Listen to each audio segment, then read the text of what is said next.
Good morning everyone, welcome back to our channel और new blog. आज के सब काजकर्म सेरे निয়েছি, हाथे একটু সময় ছিল তাই আদির জন্য একটু হেলদি বার বানাচ্ছি। তাই ভাবলাম আপনাদের সাথেও রেসিপিটা একবার শেয়ার করে নিই। এখন দেখুন আমি একটু মাখানাগুলোকে হালকা একটু রোস্ট করে নিচ্ছি। এর মধ্যে কিন্তু আমি কোনো ঘি বাটার কিছুই দিইনি, সব শুকনো খোলার। এবারে এগুলোকে রোস্ট করে একটা জায়গায় রেখে দিয়েছি। আর এখানে দেখুন কিছুটা পরিমাণে দিয়ে নিয়েছি ওটস। এবার ওটসটাকেও আমি শুকনো খোলায় শুধু ভেজে নেব। এর মধ্যে কিন্তু কোনো ঘি বাটার বা সুগার জ্যাগরি আমি কিছুই ইউজ করব না। তো আমি এই রেসিপিটা বানাচ্ছি, ভাবলাম আপনাদের সাথে একবার শেয়ার করে নিই। হয়তো আপনারা অনেকেই বানান ঠিকই, এবার যারা জানেন না তারা একবার বাড়িতে ট্রাই করতে পারেন। তো এটাকে খুব ভালো করে শুকনো খোলায় গ্যাসের ফ্লেমটা মিডিয়াম রাখবেন। আস্তে আস্তে ধীরে ধীরে এটাকে ভালো করে রোস্ট করে নেবেন। আর মাখানাটা যে ভাজলাম ওটাই দেখুন এখানে আমি কিছুটা পাউডার বানিয়ে নিয়েছি। ওই পাউডারটা এবার অ্যাড করব। দাঁড়ান, এটা রেখে দিই সাইডে। এবার দেখুন ওই প্যানটার মধ্যেই, যে ফ্রাইং প্যানটার মধ্যে আমি করছিলাম, ওর মধ্যে আমি কিছুটা পরিমাণে নাটস ভালো করে চপ করে কেটে নিয়েছি, ওটাই অ্যাড করছি। এর মধ্যে দিলাম আলমন্ডস, আর দিয়েছি আমি কিছুটা ক্যাশিউ আর ওয়ালনাটস।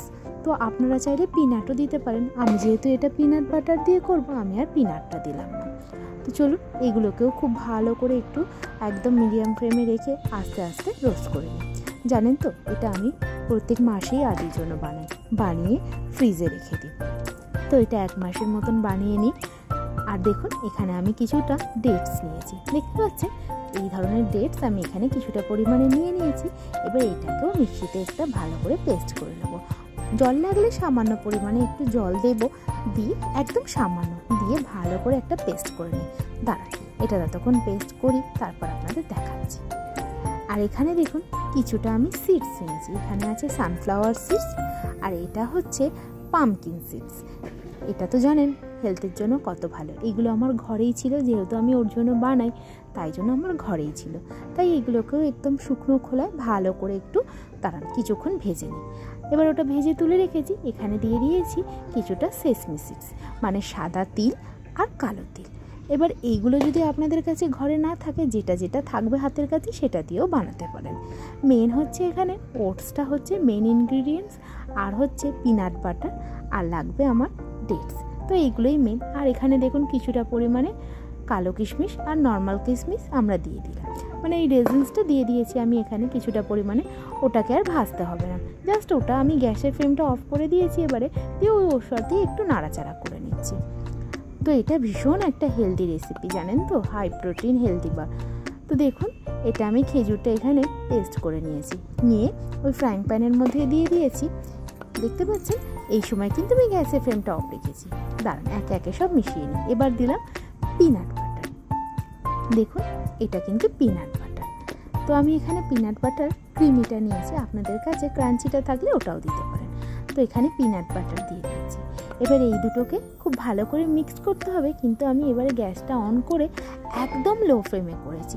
এটা একদম কিন্তু লো ফ্লেমে করতে হবে, নইলে কিন্তু পুড়ে যাওয়ার সম্ভাবনা থাকে।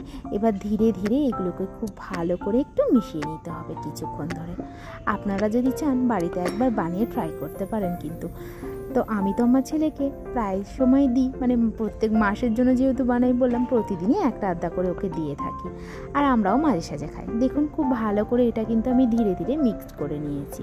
আমি কিন্তু কোনো জ্যাগরি সুগার কিছুই ইউজ করিনি। আপনারা দেখতে পেলেন আমি শুধু এটা ডেটস আর পিনাটস বাটার দিয়ে বানাই।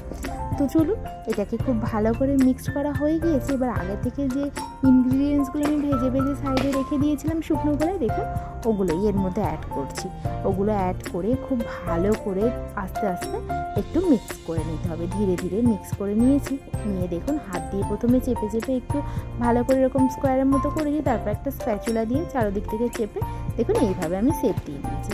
কারণ আমি একটা স্কোয়ারভাবে বানাবো, স্কোয়ার কাট করবো, তাই জন্য। আপনারা চাইলে এটা কিন্তু লাড্ডুর মতন করেও বানাতে পারেন, কিন্তু আমার ছেলেকে আমি স্কোয়ারভাবে দিই, ও এটা খেতেও ভালোবাসে আর দেখতেও ওর ভালো লাগে, সেই কারণে। তো চলুন ওইভাবে স্কোয়ার করবো। এটা কিছুক্ষণ আমি ঘন্টাখানেকের জন্য ফ্রিজে রেখে দিই। তো আমার অনেকটা হয়েছিল তাই আমি দুটো জায়গায় করেছি, সেটাই আপনাদেরকে দেখালাম। এটা ঘন্টাখানেক ফ্রিজে থাক, তারপরে আমি কেটে আপনাদেরকে দেখাচ্ছি। চাইলে একবার বাড়িতে ট্রাই করে আমাকে কমেন্ট সেকশনে লিখে জানাবেন আপনাদের কীরকম লাগলো। আর আমার ভিডিওগুলোই আপনাদের কীরকম লাগছে সেটাও একবার জানাতে ভুলবেন না। কিন্তু দেখেছেন ঘন্টাখানেক হয়ে গিয়েছে। এবার দেখুন আমি এখানে হালকা হালকা করে কাট দিয়ে এরকম স্কোয়ারের মতন করে নিয়েছি। এবার একটা এয়ারটাইট কন্টেনারে নিয়ে এটা আমি ফ্রিজে রেখে দেবো। আমার অনেকগুলোই হয়েছে, আমার 1 মাস হয়ে যাবে। তো প্রত্যেক মাসেই আদির জন্য বানাই, তাই আজকের আপনাদের সাথে রেসিপিটা একবার শেয়ার করলাম। যদি ভালো লেগে থাকে তাহলে একবার কমেন্ট সেকশনে লিখে জানাবেন কিন্তু। আর আমার ভিডিওগুলো কীরকম লাগছে সেটাও একবার কমেন্ট সেকশনে লিখে জানাবেন।